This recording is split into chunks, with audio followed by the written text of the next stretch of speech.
láàfin ìfẹ́ lọ́lọ́run ọba mi fi dáyé o ìfẹ́ ọ̀hún ló gbé mi wá sí gbàgede àní happy wedding anniversary mo kí yín wípé ẹ kú oríire òní o 22 years kì í ṣe kékeré nínú ìrìn àjò ayé o mo bá yín yọ̀ àní mo bá yín dúpẹ́ lọ́wọ́ ọlọ́run ọba mi òkè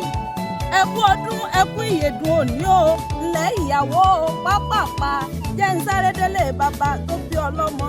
ìgbàrà òkè níṣẹ́ lé bàbá rẹ̀ ńlẹ̀ o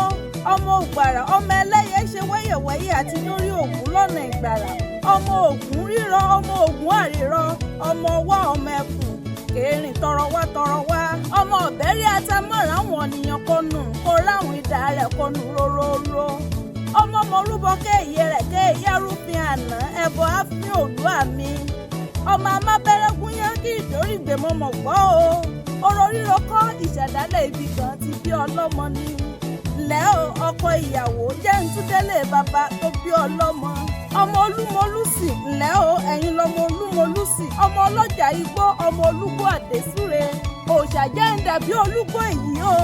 ọmọ gbúrò ikú palẹ̀ kùdé ọmọ adẹrú bí ẹni dẹran ọmọ adẹrú bí ẹni dẹran ńlẹ́ o mẹbí kékeré ìjẹ̀bú owó ni àgbà ìjẹ̀bú owó ni wọ́n bá wọ́n pẹ́ta lẹ́ni tó ní kí n mọ̀ kí yín pé àṣeyí ṣàmọ́dún àṣàmọ́dún ṣèmí sí i bí n pé babalọ́lá ló rán mi níṣẹ́ tí mò ń jẹ́ o òun ló pé kẹ́ ẹ gbọ́ bí olúgbógbó ti rí gbó pé kẹ́ ẹ gbọ́ bí olúgbògbò ti rí gbò ó ní ikú kì í kọjọ́ ó pé ẹ̀yìn kú ní rèwerèwe ó lẹ́ẹ̀ ti sọdún èyí nínú owó àlàáfíà àti ẹ̀kú tí ń ṣe baálẹ̀ ọrọ̀ ó ní kẹ́ ẹ tún ṣèmí sí ni bó bá wá pé talákéwé àrà tí ń pèdè àrà Queen Láàfin lèmi jẹ́ Queen Láàfin entertainment abọ́lódé fẹ̀ lójú ayẹyẹ ṣáà níṣẹ́